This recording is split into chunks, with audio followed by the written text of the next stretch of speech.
Você sabe por que nós estamos sofrendo tanta violência no dia de hoje? Sabe por que a sociedade atual está passando por tantos problemas, tantos caos e por tantas aflições? Eu queria que você ficasse um pouquinho mais comigo, que você vai descobrir que nós estamos em falta de benignidade.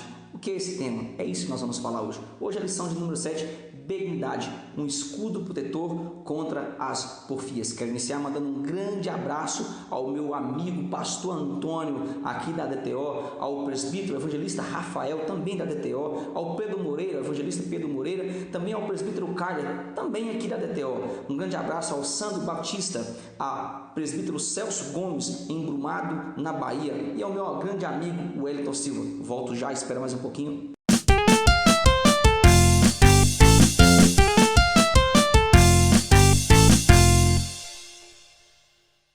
Queridos, paz do Senhor, que bênção saber que nós podemos lecionar mais uma pré-aula, saber que Deus tem nos dado saúde, tem nos coberto com sua paz, tem nos feito dormir tranquilo, e é isso que nós estamos fazendo aqui, transmitindo um pouco daquilo que nós temos para outras pessoas. Esse é o propósito de todos nós professores, de todos nós pastores. Eu me sinto honrado de estar aqui para ter um momento de agradecimento a Deus através de uma pré-aula, para ter um momento de compartilhamento de ideias, de bate-papo. Anote nosso Facebook, compartilhe a sua ideia, compartilhe o seu script de oração, aonde você mora, a sua igreja. Será uma honra mandar uma aula para você, será uma honra compartilhar o seu nome aqui, direto da DTO, Assembleia de Deus Ministério Teofotones. Nós somos aqui da EBP, Escola Bíblica de Professores, em foco da ADTO.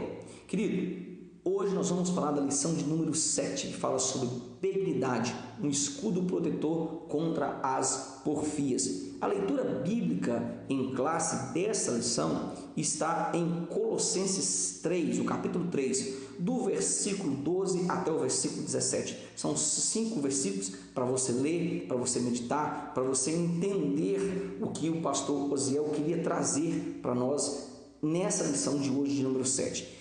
Nós vamos ler tópico a tópico, vamos estudar tópico a tópico e vamos comentar cada tópico. Então você deve prestar muita atenção, você deve ter em mãos aí, no mínimo, a sua Bíblia cristã. Eu estou aqui com a versão judaica muito boa, a judaica completa, uma caneta para você riscar a sua Bíblia ou riscar o seu copy, água para você não precisar levantar. Professor, mas eu dou pausa. De vez em quando eu dava pausa eu não voltava. Então não dê pausa, continue aí até o final da aula. É um prazer estar com você.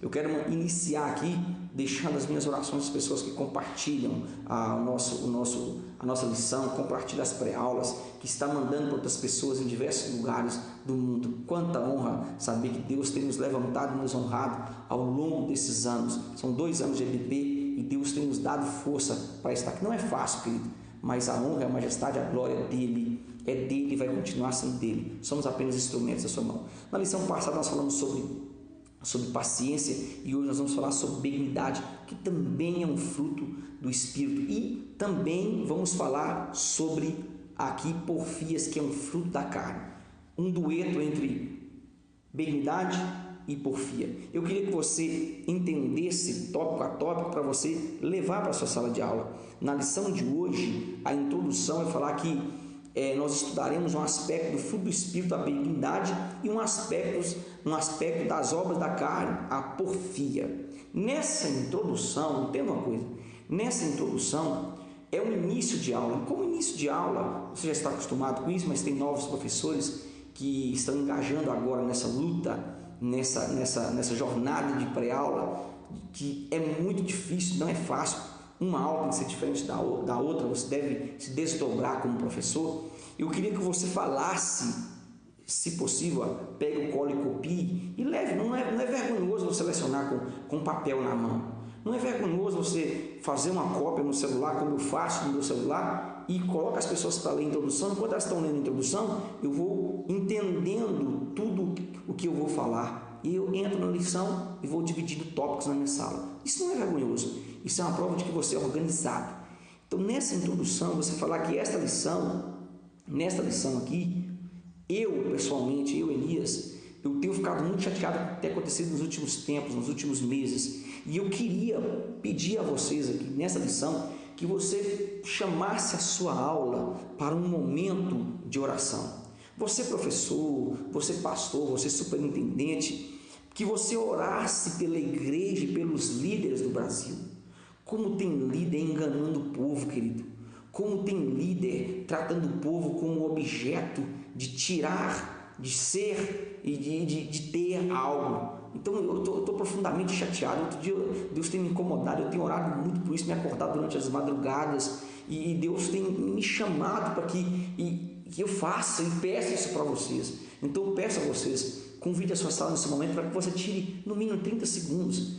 Ou convide a sua igreja, você que é mais importante na igreja, que é pastor, pare a sua igreja durante 30 segundos para orar em prol dos líderes do Brasil. Querido, toda essa catástrofe, todo esse pseudo-evangelho, esse falso evangelho, essa aula agora, ela deve nos despertar e despertar os nossos alunos a vontade de fazer o bem. É isso que nós vamos aprender nessa aula. Nós vamos entender o que é benignidade. Então, a benignidade é um dos frutos do Espírito Santo. E em contrapartida, nós falaremos também aqui da porfia, que é o oposto da benignidade. Esta lição, ela nos trará momentos e visões espirituais de tudo o que precisamos e devemos fazer em nossa igreja. É esse tema que você deve levar para a sua sala, sobre um momento de buscar a Deus para que o povo, para que os líderes entendam o que é benignidade, porque eles não estão entendendo. As grandes catástrofes que nós estamos vendo aí, que o Brasil tem sofrido, o mundo tem sofrido, é por não entender benignidade. Nós vamos falar isso aqui um pouquinho bem rápido. Tópico de número 1 da nossa revista vai falar o seguinte: a benignidade fundamenta-se no amor. O que é benignidade? Benignidade é um termo, esse termo benignidade é também conhecido aqui como xerótates. Anote aí, xerótates ou xetrotes no original. Alguns lêem xerótates, outros lêem xetrotes. Esse termo, que está em Romanos 2, versículo 4, é traduzido como bondade, para que você entenda. Agora, há alguns relacionamentos do termo xetrotes, como, por exemplo, excelência moral, que também vai estar relacionado, gentileza. Então, a palavra xetrotes, ela procede do que nós chamamos de xetros, em sua originalidade, que pode ser traduzida aqui como suave. Quer algo sobre isso na Bíblia? Vamos para a Bíblia. Quanto à Bíblia, não há heresia. Mateus, o capítulo de número 11, o versículo de número 30. Olha o que diz a Bíblia, Mateus 11, o versículo de número 30. Diz assim: pois o meu jugo é suave e minha carga é leve. Algumas traduções dizem: o meu jugo é excelente. Esse termo, xetros, também pode ser traduzido, ou xetrotes, também pode ser traduzido como excelente. Esse fruto que nós estamos falando aqui, benignidade, ele não é um resultado de uma boa criação em casa, não de uma boa educação, não. Isso é um complemento. Ele é resultado de um desenvolvimento espiritual. E ele é resultado de um acompanhamento espiritual na igreja. Você deve entender que isso vai nos levar a quebrar a tese aqui dos kardecistas, que fazem aqui a caridade, fazem aqui o amor, e é interessante isso aqui, eles tentam desenvolvê-lo esperando ocupar uma posição na sociedade, ou seja, uma conquista para uma reencarnação melhor. E isso, querido, a caridade, o amor não é para isso. Eles tentam ter uma vida melhor, uma reencarnação melhor. Isso não é, e a caridade não é para isso. É isso que nós devemos entender. Você deve entender que Jesus, e isso aqui é interessante, ele possuía todas as características que nós vamos falar ao longo dessa revista. Todos os frutos espirituais, Jesus os possuía. Isso deve ficar claro. E aqui entra algo que você deve falar na sala de aula. Todos aqueles que estão verdadeiramente unidos a Cristo, eles também devem ser acompanhados desses frutos. A caridade, a benignidade, ela deve acompanhar quem foi conquistado por Yeshua. Deve ser um fator predominante. Já viu o cristão dizer que é cristão e não ama? Longe de mim, não quero julgar. A Bíblia fala para não julgar, mas a Bíblia diz que pelos frutos se conhece a árvore. É isso que nós devemos entender. Já o tópico de número 2 da nossa revista fala Jesus, exemplo de benignidade. Nesse tópico há algo interessante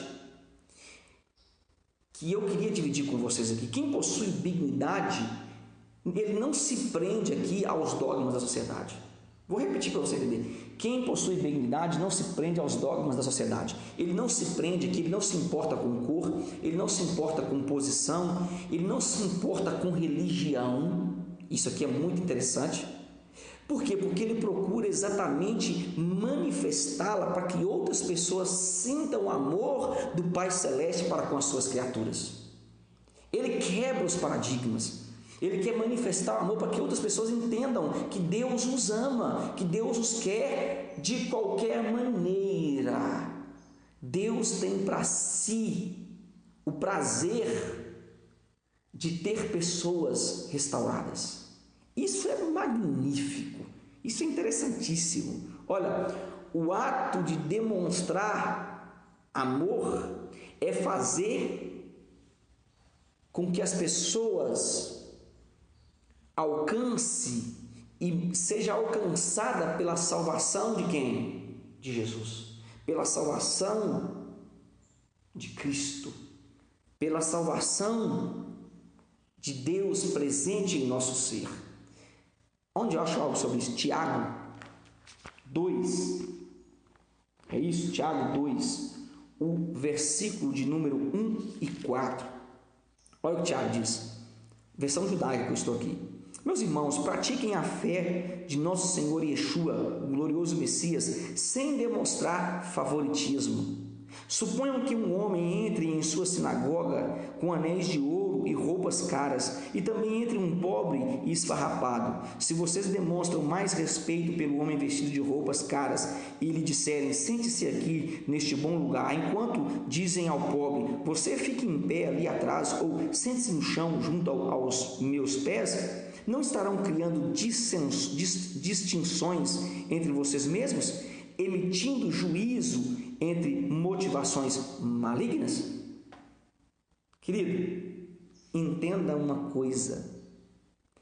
É interessante que o termo grego para benignidade nesta lição, cherototes, ou chetotes, ele vai se relacionar com diversos outros termos, mas há uma palavra aqui chamada charomai, que significa tratar. Em Atos 37, versículo 3, vai falar sobre isso. Vai usar também o termo usar, Atos 27, versículo 17. Depois vai usar um outro termo chamado aproveitar, que está em 1 Coríntios 7, 21. Depois vai usar o termo servir, que está em 1 Coríntios 9, versículo 15. Assim nós vimos que a benignidade ele é um dom que se expressa na relação do homem com o seu próximo, de modo que nós estamos sempre preparados, para quê, pastor Elias? Para tratar as demais pessoas com educação e respeito. Olha, esse fruto ele deve ser usado e aproveitado pelo Senhor no ato de servir. Deve ser aproveitado pela igreja, por nós a noiva e pelo próprio Deus em nossa ação em servir ao próximo. A palavra grega charomai, que eu acabei de falar aqui, também traz a ideia de fornecer aquilo que é necessário. Quando você fornece a alguém aquilo que lhe é necessário, seja uma pequena informação, você está sendo benigno, você está tendo amor. Fale isso, expresse isso de maneira clara para a sua sala. O tópico de número 3 da nossa revista vai falar a benignidade na prática. Nesse tópico, eu queria que você relacionasse para a sua sala o seguinte tema e falasse para a sua sala. Yeshua em si, Jesus em si, é uma quebra de paradigmas. Por quê? Já parou para pensar nisso? Por que Yeshua é uma quebra de paradigma? Talvez ninguém nunca tenha te falado isso. Entenda? Porque a visão de um novo reino, ela deveria, e ela foi pregada, então ela deveria ser pregada.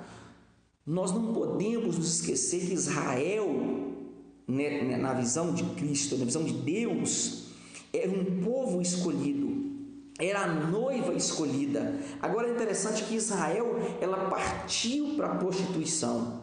Yeshua agora, ele escolhe uma nova noiva, que somos nós, a igreja atual. Somos nós a igreja atual. Então nós devemos entender que nós somos o Sheir. O que é Sheir aqui, pastores? Calma que eu vou explicar. Nós somos o Sheir de Deus para essa geração. Sheir aqui significa mão. E traz a ideia aqui de instrumento de Deus para essa geração. Onde eu acho algo sobre isso? João fala sobre isso. O João capítulo 15, o versículo de número 16. Olha o que diz esse texto. João 15, o versículo 16, diz assim, é interessantíssimo esse texto. Vocês não me escolheram, eu os escolhi e os comissionei a ir e a dar fruto, fruto que permaneça, para que tudo o que pedirem ao meu Pai, em meu nome, lhes conceda.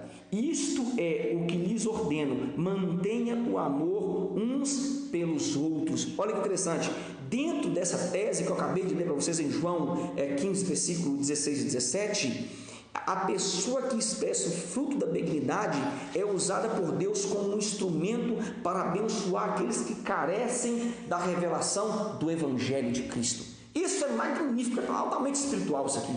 Chega a arrepiar de falar isso aqui, dá para dar um glória a Deus aqui nessa aula. Eu vou continuar aqui e nós vamos falar agora no tópico de número 2, que tem algo interessantíssimo para você. Continuando aqui no tópico de número 2 da nossa revista, fala: a porfia fundamenta-se na inveja e no orgulho. E como isso é preocupante, como isso é degradante para a nossa igreja. Eu queria que você levasse para a sua sala de aula algo muito interessante que eu coloquei aqui, sobre as palavras inimizade e sobre porfias. Apesar delas estarem aí relacionadas umas com as outras na revista juntas, elas têm significados bem diferentes uma da outra. Olha, a palavra aqui no original grego, ektos, ela era utilizada pelos gregos para um termo conhecido como inimigo. Já a palavra ectra, para inimizade, é encontrada somente em 2 passagens bíblicas. Onde eu acho algo sobre isso, para ecta, inimizade. Nós vamos ter aqui o texto em Romanos 8, versículo 7 e em Efésios 2, 14 e 16. Ainda que a palavra inimigo seja bastante frequente na Bíblia, como nós vimos, nós podemos traduzir aqui inimizade como uma atitude ou uma disposição aqui no original hostil a alguém. É interessante quando nós somos hostil a alguém, quando nós somos hostil a alguma coisa, que essa hostilidade aqui ela é quebrada, nós temos o que nós chamamos de inimizade. Aí nós temos o que nós chamamos aqui de hostilidade imerecida. Nós temos inimizade. Então é o inverso do amor ágape. Como nós estamos vendo isso se manifestar na igreja na atualidade? Como nós estamos vendo o que nós chamamos e nós falamos em uma lição passada sobre o partidarismo? Todos esses frutos, eles vão ser desenvolvidos em uma pessoa quando ele perde a espiritualidade, quando ele não se envolve com o Ruach HaKodesh. Isso deve ser falado em sala de aula. Se o seu aluno começa a desenvolver um fruto da carne vai chamar outro. Assim como um fruto do Espírito, quando ele é desenvolvido em minha vida como cristão, ele vai trazendo os outros frutos. Ele vai desenvolvendo os outros frutos. Eu quero continuar aqui para você entender. Nós encontramos diversas traduções aqui para a palavra eres. E é interessante que saiu na própria revista aqui. Eres, ela tem diversas traduções na Bíblia, como contendas, porfias, lutas, disputas, dissensões e debates. Todas as traduções nos dão e nos mostram aqui nos mostra bem vivido aqui o significado da palavra Eres. É relevante aqui nós ressaltarmos aqui que Eres, esse termo Eres é o nome de uma deusa da contenda para os gregos. Olha de onde surgiu o nome. Ela era responsável pelas guerras e pelas disputas que existiam entre os povos gregos, entre os demais povos que enfrentavam os gregos e vice-versa. Enquanto Hectra, inimizade, é mais uma disposição mental, Eres é o furor. Olha que interessante. Eres é quando a hostilidade é colocada em prática. Eres é uma palavra que denota violência. Paulo, ele chama nós pastores e líderes a sentir o temor na alma por tais palavras, a se abster dessas palavras. Então você deve convocar sua sala a ter cuidado, tanto com Hectra quanto com Eres, ou seja, tanto com porfia, tanto com inveja. Tem que ter muito cuidado com isso, querido. Tem que ter muito cuidado. Onde eu acho algo sobre isso, pastor Elias? 2 Coríntios, o capítulo de número 12, 2 Coríntios, o capítulo de número 12, isso, o versículo 19 e 20. 2 Coríntios, capítulo 12, é isso? Isso. O versículo 19 e 20 diz o seguinte, 19 e 20, talvez vocês pensem que em todo esse tempo estivemos nos defendendo. Não, falamos à vista de Deus, como devem fazer as pessoas unidas ao Messias, e queridos amigos, tudo isso é para a sua edificação. Tenho medo de chegar e não os encontrar no caminho em que gostaria que vocês estivessem, e também de não ser encontrado no caminho que vocês gostariam de me ter. Tenho medo de encontrar brigas, invejas, olha o que Paulo diz, ira e rivalidade, calúnias e fofoca, arrogância e desordem. Querido, olha o que Paulo pede. Tenho medo de que, ao chegar outra vez, meu Deus possa humilhar-me na presença de vocês e que seja contristado por muitos que pecaram no passado e não se arrependeram da impureza. Olha que ponto Paulo chega. Paulo chega ao ponto de pedir ao povo de Coríntios e ter medo dessas duas palavras. Então nós devemos fazer como Paulo. Nós pastores devemos ter medo dessas palavras, temer essas palavras no arraial. Não em nossas vidas, que nós devemos nos abster delas, foi o que eu falei aqui, mas nós, professores, devemos ter muito cuidado com essas explicações para que o povo entenda e passe a temer essas palavras. O tópico de número 2 vai falar o seguinte, Evódia e Sintique. Nesse tópico, você vai falar o seguinte, que a existência de debates em nosso meio deve ser para o crescimento da obra e não para o definhamento dos irmãos. Tem que haver debate? Claro que tem que haver. Igreja não funciona sem debate. Igreja não funciona sem polêmica. Devemos definir aqui que o que é polêmica, eu já falei em algumas aulas aqui. Polêmica é conhecimento, busca de conhecimento. Então, a existência de debate deve existir, mas deve ser para o crescimento, não para o definhamento dos irmãos.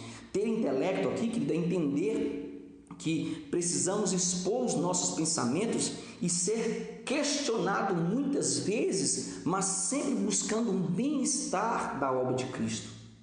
Evódia e Sintique, nesse capítulo que é aqui citado na revista, é o exemplo de muitos cristãos no nosso meio.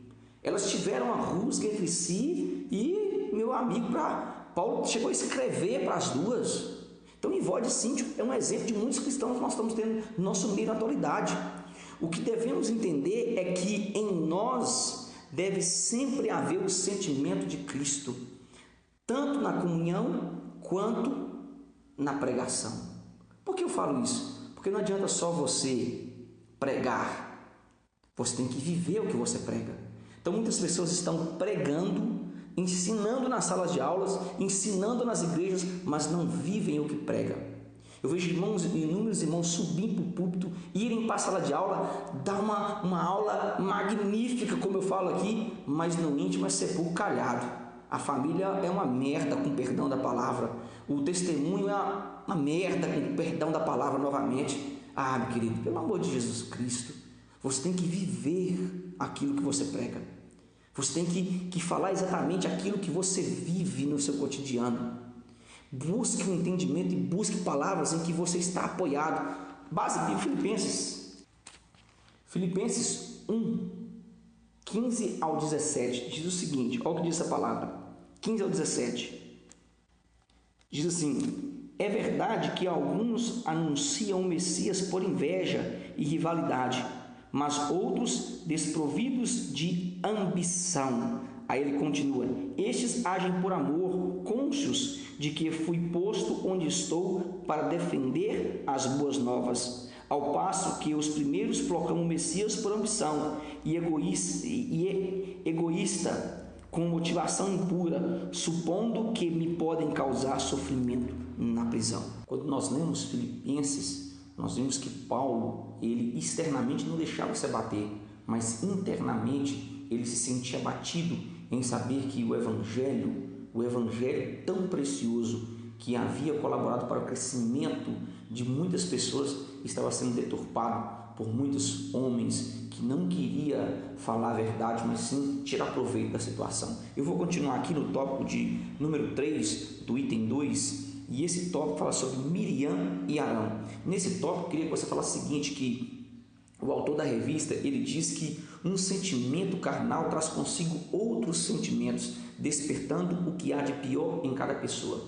Querido, ele foi muito sábio em falar isso. Por quê? Porque a pergunta que eu queria que você fizesse é: o que há de pior hoje em nossas igrejas? Você já parou para analisar isso?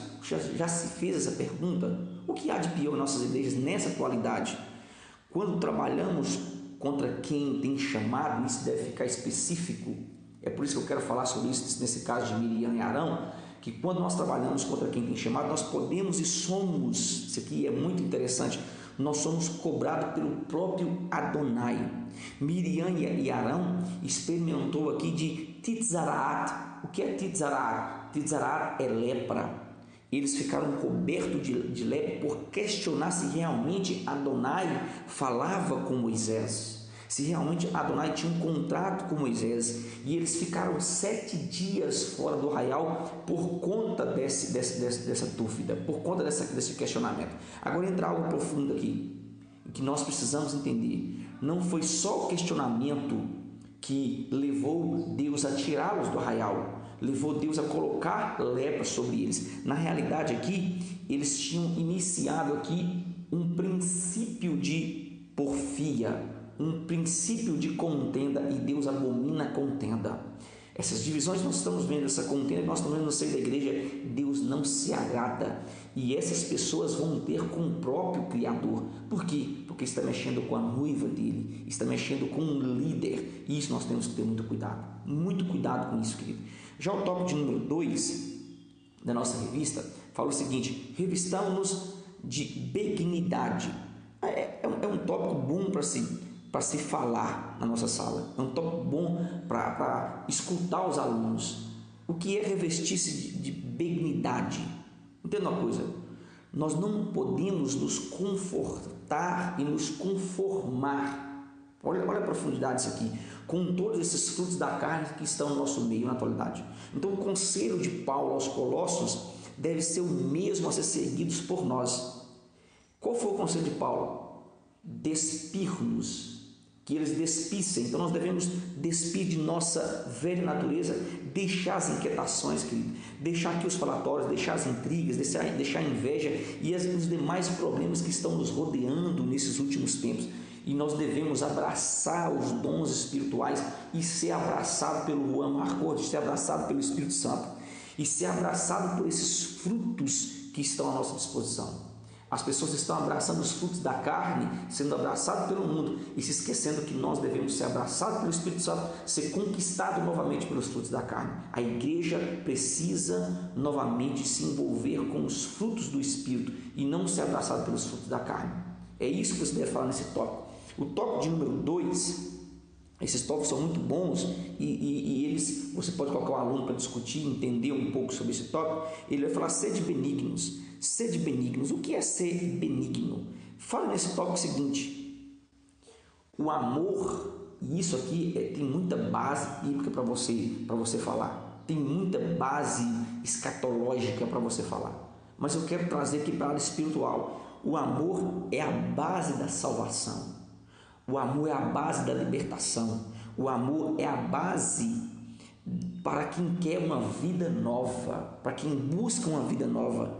O amor é o único antídoto, e o autor colocou aqui que ele é o único antídoto contra o que nós chamamos de porfia. Eu vou além aqui para você entender. Eu vou muito além para você entender. Ele é o único antídoto contra todos os frutos da carne.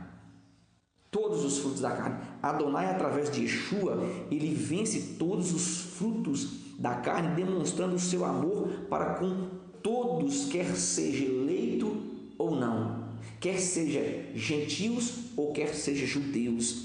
Ele demonstrou amor a todos. Quer base bíblica para isso? João 3,16, porque Deus amou o mundo de tal maneira que deu o seu único filho a todo que nele crê não pereça, mas eu vou ler na versão judaica para você ter noção do quanto o linguajar judaico é interessante. João 3,16, olha o que diz a versão judaica, diz assim: porque Deus amou tanto o mundo que deu o seu Filho único para que todo aquele que nele confia possa ter a vida eterna, em vez de ser completamente destruído. 17 diz: porque Deus não enviou seu Filho ao mundo para julgar o mundo, mas para que quem não confia já foi julgado, por não ter confiado naquele que é o Filho único de Deus.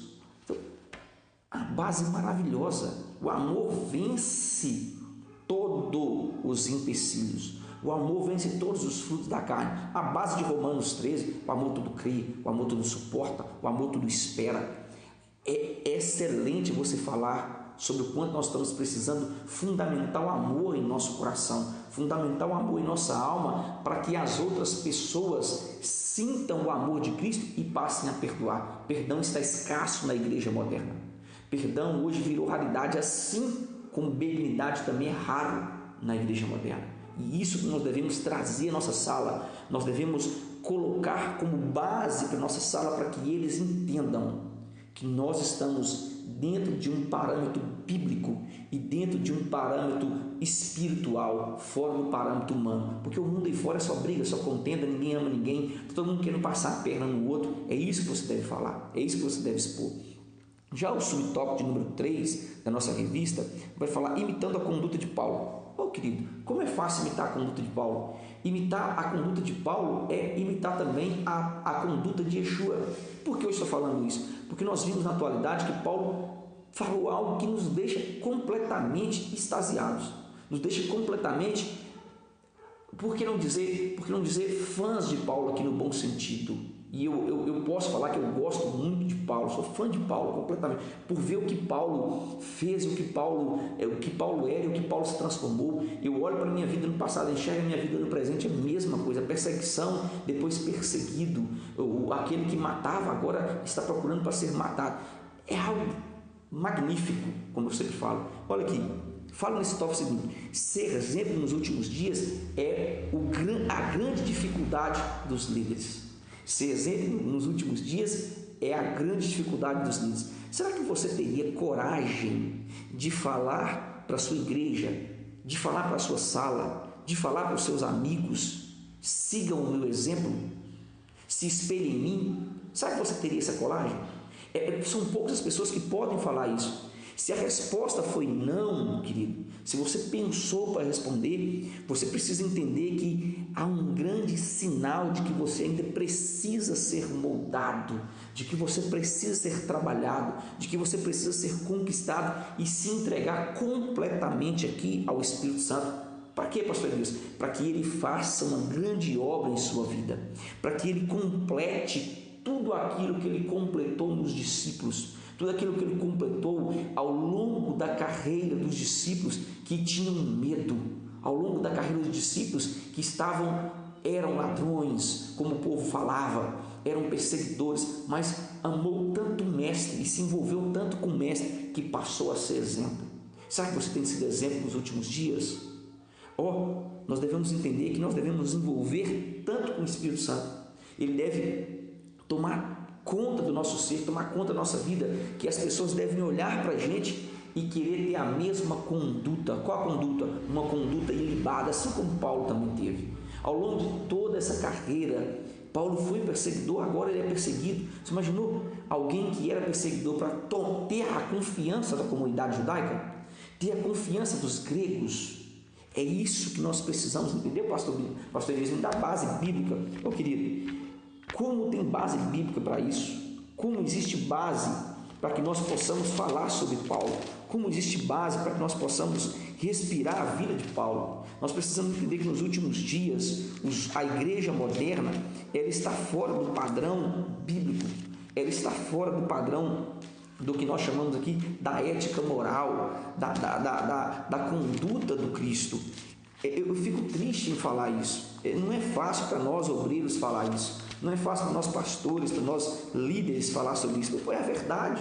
Nós estamos vivendo isso. Nós estamos vendo tanta coisa acontecendo. Nós estamos vendo tantos homens que se dizem homens de Deus partir para uma conduta que não é uma conduta que o mestre ensinou. Eu vou te dar uma base para isso. Filipenses 4, o versículo 8 e 9.